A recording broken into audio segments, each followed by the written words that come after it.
10월 7일 수요일 황장수의 뉴스 브리핑 시작하겠습니다. 어제 김무성 대표는 광복 70년 한국의 틀을 바꿔야 된다라는 국회에서 열린 세미나 축사에서 정치적으로 87년 체제를 극복해야 된다 라고 이야기를 했습니다. 87년 체제, 그러니까 직선제 개헌을 쟁취한 거죠. 그 이전에 전두환 전 대통령이 체육관에서 뽑는 5년짜리 단임 대통령제에서 5년이었습니까? 7년이었죠. 7년. 7년짜리 단임 대통령제에서 이제는 5년짜리 단임 국민 직선 대통령 체제로 바꾼 87년 정치 체제가 아시아권에서 가장 완전한 민주주의를 가져다 줬지만 개파정치, 보수정치 같은 후진성을 면치 못하고 있다. 그래서 87년 체제를 극복해야 된다. 그러니까 한마디로 5년 단임 대통령제도, 소선거구제도 이런 부분들을 극복해야 된다는 겁니다. 그래서 이 김무성 대표가 이 이야기를 한 것은 작년 10월 중국 상하이에서 오스트리아식 이원집정부제 분권 개헌이 필요하다라고 발언한 것을 연상시키면서 다시 개헌 바람을 부추기고 있는 것이 아닌가라는 해석이 나오는데요. 이 자리에서 기조강연에서 국회 사무총장하고 있습니다. 박형준 씨요. 이명박 대통령 때 청와대 정무수석도 하고 부산에서 이 친이계 핵심 의원으로서 활약도 많이 했죠.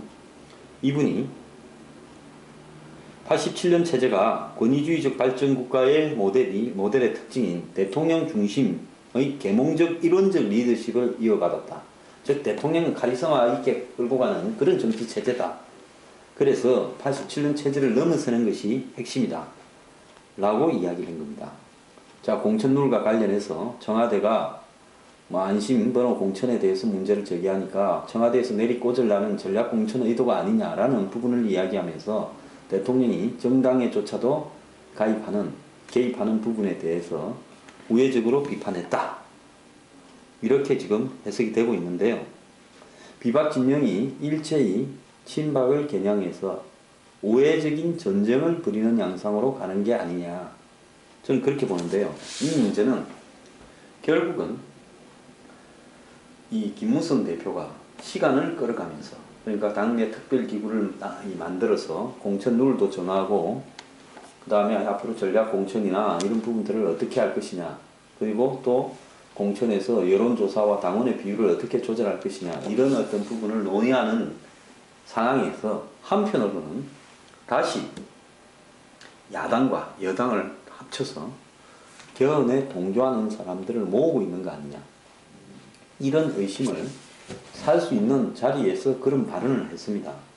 이 자리에서 박세일 이 한반도 평화재단 고문도 기조 강연을 했는데요. 이분은 우리나라의 보수 세력은 구보수다, 공동체 헌신도 하지 않는 보수다. 아니 본인만 공동체에 헌신했습니까? 그리고 개혁적 보수, 합리적 진보를 만들어 전략적 대타협을 해야 한다. 이렇게 이야기를 했습니다. 저는 박세일 교수가 과연 우리 사회의 바닥에서 진정한 공동체를 위해서 어떤 일을 했는지, 중앙에서 그분의 이름 가지고 한마디로 이명박 전 대통령 정권 때나 그 이전 정권에 이름 가지고 상당히 유명하게 재단도 만들어서 활동하셨지만 그분이 과연 공동체를 위해서 뭔 헌신을 했는지, 정당을 만든 거 말고 말입니다. 전 그건 좀 의문이라고 생각을 합니다. 그 다음에 그 자리에서 정의학 국회의장도 또 한 말씀 하셨습니다. 그래서 대체로 보면 현재 박근혜 대통령은 카리스마적인, 좀 독재적인 1인 1원적 리더십을 갖고 있다라고 비판하는 시각을 가진 사람들이 모여가지고 국회에서 세미나를 이 시점에 한 겁니다. 그 자리에서 개헌 이야기도 하고 여야의 진보 보수가 전략적 타협을 해야 된다는 이야기도 하고 많은 이야기를 했어요. 그래서 그런 것들을 바라볼 때 이 친이 비박이 현재의 이 대통령과 그 다음에 여당 대표 사이에 놓여 있는 내년 공천을 어떻게 할 것인가 하는 논란의 문제를 좀 더 술을 많이 등에 업고 이 외연을 확장시켜 가지고 전선을 두텁게 만들기 위해서 개헌을 이야기를 하면서 한마디로 개헌과 공천을 묶어 가지고 또 야당도 자신들의 우군으로 끌어들여서 자 개헌해서 내가 이기면 6 너는 4 먹어라. 졌으니까 네가 이기면 네가 6 먹고 나는 4 주라. 이런 이야기의 틀을 야권을 끌어들여서 하고 싶은 게 아니냐. 그래서 그런 거를 담보하기 위해서 우리가 지금부터 여러 가지 행보를 같이 가자. 그래서 지금 같이 가고 있잖아요. 안심번호 국민공천이라고 야당이 정해놓은 공천 방법을 여당의 대표가 그걸로 하겠다고 발표를 하는 기상천외한 일도 벌어지지 않았습니까? 자, 이제는 또 구멍을 개헌으로 팝니다. 그래서 이 싸움이요.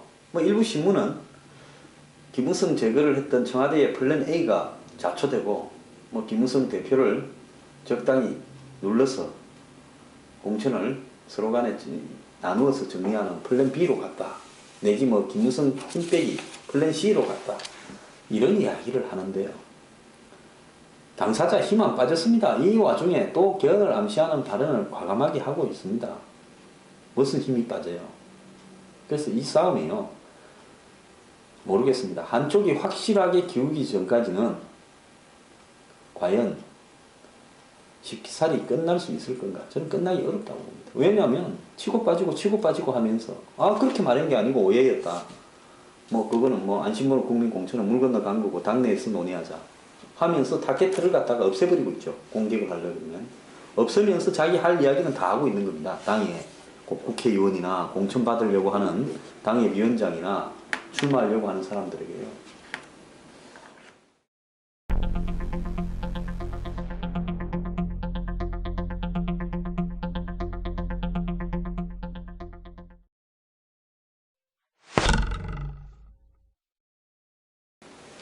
자, 그리고 또 여기에서 묶어서 좀 이야기를 하자면요.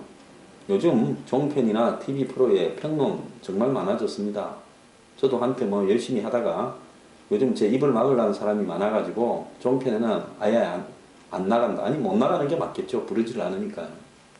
제발 제가 하나 부탁드리겠는데요. 제 블로그나 트윗에 요즘 왜 종편에 출연을 하지 않으십니까? 좀 나왔으면 좋겠습니다. 이런 이야기를 좀 안 해주셨으면 합니다. 아직도 제가 왜 나가는지 모르는 분들은요. 저한테 대해서 관심이 없는 분들이라고 제가 그렇게 생각해도 안 되겠습니까? 제가 몇 번을 이야기를 했는데 왜 텔레비에 아직 안 보이냐? 좀 자주 나왔으면 좋겠다. 그렇게 말씀하시면 좀 저한테 관심이 없으신 분 같습니다. 제가 그런 이야기 나올 때마다 제가요 미움을 받아가지고 못 나가게 됐습니다 하고 사연을 주저리 쓰고 싶지도 않습니다. 저는 안 나가는 거는 괜찮아요. 제가 이 황장수의 뉴스 브리핑 할 때는 아예 그냥 영원히 그런 방송에 안 나간다 생각을 하고 하는 겁니다. 근데 저는 안 나가도 좋은데 제가 한마디를 하겠습니다. 내가 안 나가는 김에 재를 뿌린다, 뭐 고춧가루 뿌린다, 소금 뿌린다 이래도 좋은데요. 종편에 출연해서 평론가인 양, 중립적인 양 말을 하는 분들요. 종편들 지금 선거가 임박해 오는데 사람 좀 가려가지고 출연 좀 시키십시오. 딱 들어보면 이거 누구를 한마디로 아부하고 빠는 소리인지 하는 사람들, 답이 딱 나오는 사람들, 캠프에 가가 참모하고 있는 사람들, 보수하고 오뎅 먹는 사람들, 그 다음에 뭐 앞으로 내 총선 대선 가는데 공천이나 대선 어떤 캠프 만드는데 조직 하나 만들었으니까 포럼이니 뭐니 거기 좀 들어와라 해서 거기에 들어가는 사람들 제가 볼 때 한 20명 돼 보입니다. 이런 분들이 자기가 발을 디뎌가지고 한마디로 공천받고 국회의원 배지 달라고 노력하는 그 보수를 위해서 충실하게 충성하는 발언, 정말 유치한 발언이죠. 듣는 유권자나 국민의 입장에서는요. 그런 발언을 전파를 통해서 부끄럽지도 않게 하는데 그런 사람들을 몰라서 계속 훈련시키는 겁니까? 저보고 나오지 마라라고 이야기를 할 때요. 저한테는 거의 100%의 도덕률을 갖다가 적용을 시키고 저한테는 한마디로 제가 하지도 않은 일을 덮어 씌우면서 기자들이 발표하기도까지 해서 훈련을 막은 거 아닙니까? 그래 놓고 지금 방송에 출연시키는 사람들 오늘 저녁에도 숱하게 나가겠죠. 그런 사람들이 하고 있는 이야기가 이게 도대체 평론의 범주에 들어갈 수 있는 수준인가? 나중에 공천 신청 내고 이러면 국민들이 어떻게 바라보겠습니까? 그거는요, 12월 말까지 할 수 있다, 법적으로 어쩌고를 떠나가지고 이미 나는 누구 밑에 줄 서서 그 사람의 꼬봉이고 앞잡이고 그렇다라고 공개적으로 알려지거나 그런 발언을 반복한 사람은 걸러내는 필터링이라도 있어야 안 되겠습니까? 저요, 누구 한 명 일방적으로 한 적 하나도 없어요. 대통령도 잘못한 건 잘못한다 했습니다. 대통령 옆에 있는 분들도 잘못하면 잘못한다 했고요. 자, 국민들을 바보로 보는 것도 아니고 그래가지고 그런 사람들을 계속 종편들이 출연시키면요, 한마디로 종편들이 누구한테 줄 섰다 소리밖에 더 듣겠습니까?